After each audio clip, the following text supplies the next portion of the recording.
철학자 데카르트는 이런 유명한 말을 남겼습니다. 나는 생각한다, 고로 존재한다. 그러나 저는 이렇게 말하고 싶습니다. 나는 욕망한다, 고로 존재한다. 우리의 욕망은 끝이 없습니다. 욕망을 채운 듯 하나 또다시 다른 무언가를 욕망하는 게 우리의 모습입니다.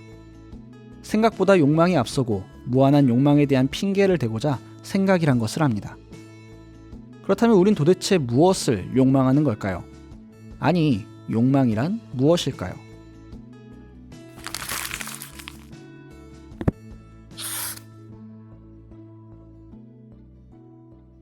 오늘은 욕망사회라는 책을 소개해드리겠습니다. 이 책의 저자도 우리는 욕망하는 존재이다 라고 말합니다. 중요한 것은 이러한 우리의 욕망이 진짜 내 욕망인지 아니면 다른 누군가의 영향이거나 외부 요인에 의해 조종된 욕망은 아닌지 묻습니다. 여러분은 스스로 원하는 것이 무엇인지 잘 알고 계십니까? 그것을 알지 못하면 사회의 영향, 특히 광고의 영향에서 벗어날 수 없게 됩니다. 저자가 욕망사회라 부르는 것은 이처럼 광고와 마케팅을 통해 우리에게 욕망을 주입하는 현대 사회를 말합니다.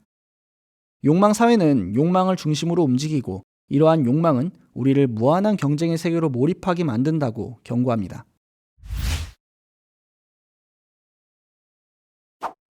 욕망사회에서 우리의 욕망은 무엇일까요? 이 욕망은 바로 소유욕을 자극하는 소수의 것입니다. 상품의 가치는 상품 자체의 효용성에 있지 않습니다. 오히려 한정판과 같은 소수만이 누릴 수 있는 물건일 때 그 가치가 높아집니다. 그 물건을 소유한 사람은 타인의 부러움을 사게 됩니다. 즉, 우리는 타인의 부러움을 얻기 위해 늘 새로운 욕망의 대상을 찾습니다. 직업 또한 그렇습니다. 누구나 쉽게 될 수 있는 직업이란 건 없지만 많은 사람들이 부러워하고 우러러보는 직업이란 건 분명 존재합니다. 의사, 변호사, 검사, 판사 등등. 그들을 바라보는 사회의 시선과 태도가 달라지는 이유는 무엇일까요? 그들의 일이 다른 직업보다 더 가치 있어서? 남들보다 더 많은 시간과 노력을 들여야 되는 직업이라서? 자본주의 사회에서 직업의 가치는 수입에 달려 있습니다. 이 말은 우리가 그리고 이 사회가 가지고 있는 가치 판단의 기준을 보면 우리가 가진 욕망이 무엇인지 알 수 있단 말이죠. 모든 생물은 생존 욕구를 가지고 있습니다. 물론 인간은 태어나자마자 약육강식의 세계를 사는 동물들과 달리 생존을 위한 본능이 적은 편입니다. 이를 위해 우리는 공동체에 속하고 그 안에서 다른 누군가를 모방하며 생존을 위한 정보를 습득하게 됩니다.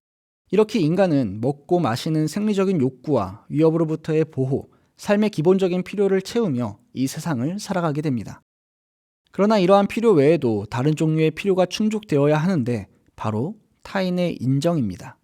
다른 사람으로부터 인정받는 것은 존재론적인 필요이다.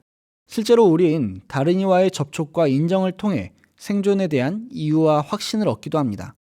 분명 존중과 사랑, 인간적인 대접은 인간에게 있어 필요한 기본 요소라 할 수 있습니다. 타인의 인정은 우리의 자존감을 위해서도 매우 중요합니다. 철학자 헤겔은 이런 말을 남겼습니다. 진정한 인간됨은 인정받음에 대한 욕구가 생물학적 욕구보다 중요한 부분을 차지하는 순간 시작된다. 먹고 마시는 등 생리적인 욕구가 채워졌어도 인간을 살아있다 느끼게 하는 것은 타인의 존중과 인정이라는 말이죠. 그러나 이러한 타인의 존중과 인정은 내 마음대로 되지 않습니다. 내가 다른 누군가를 인정할 땐 그 행위가 나를 중심으로 이루어집니다.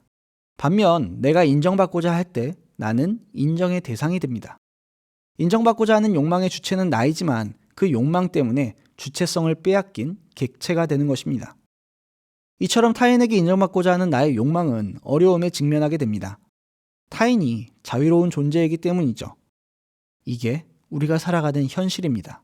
전 근대 사회에서는 개인의 욕망 이전에 가족과의 관계에서 갖는 의무, 속한 공동체로부터의 의무가 있었고 개인의 욕망보다 공동체적인 의무를 강조했다고 합니다. 그러나 데카르트 이후 개인의 존재가 부각되면서 나라는 존재는 자유롭게 욕망하고 모든 방법을 통해 욕망 실현을 위해 살아갈 수 있음을 발견합니다. 즉, 욕망을 위해 무한한 자유가 개인에게 주어진 것입니다. 그러나 이러한 욕망은 끝이 없습니다. 욕망이 어려움을 극복하기 위한 힘과 충분한 동기가 되어 욕망을 실현하고자 노력해 욕망을 성취하지만 곧 또 다른 욕망을 찾게 됩니다. 이러한 욕망의 무한성은 어떻게 극복할 수 있을까요?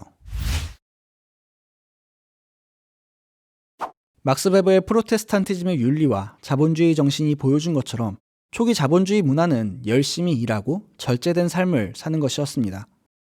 그러나 점차 기업의 생산량이 증가하고 이것이 판매와 이익으로 이어지면서 자본주의 문화는 소비자들이 필요하지 않아도 많은 것을 바라고 욕망하도록 변하게 됩니다. 새로운 문화는 욕망을 통제하고 한계를 짓는 것이 아니라 오히려 욕망을 키우고 욕망을 갖는 것에 죄책감을 갖지 않도록 대중을 교육했다. 광고는 이러한 소비 문화를 강화시키기 위한 개념입니다. 광고 매체는 소비자에게 풍요로운 세계의 일원이 되도록 유혹하고 그 세계를 모방하게 만듭니다. 그 결과 모든 소비자가 똑같은 세계를 욕망하게 됩니다. 기업은 이러한 광고를 통해 소비자를 일원화하고 더 큰 성장을 이루게 됩니다. 소비자는 자신과 같은 욕망을 가진 사람에게 인정받고자 합니다. 그 인정이 자신을 성공적인 삶을 살고 있다는 착각에 빠지게 만들죠. 그러나 얼마 안 가 자신보다 우월한 세계에 사는 사람을 만나고 또다시 욕망하게 됩니다. 끝없이 욕망하고 욕망의 경쟁에서 이기고자 욕망 사회에 깊이 빠져들게 됩니다. 우리가 모방을 통해 욕망하는 것을 이루었을 때 우리는 더 이상 그것을 욕망하지 않으며 이미 다른 것을 욕망하고 있다는 현실을 직면하게 된다.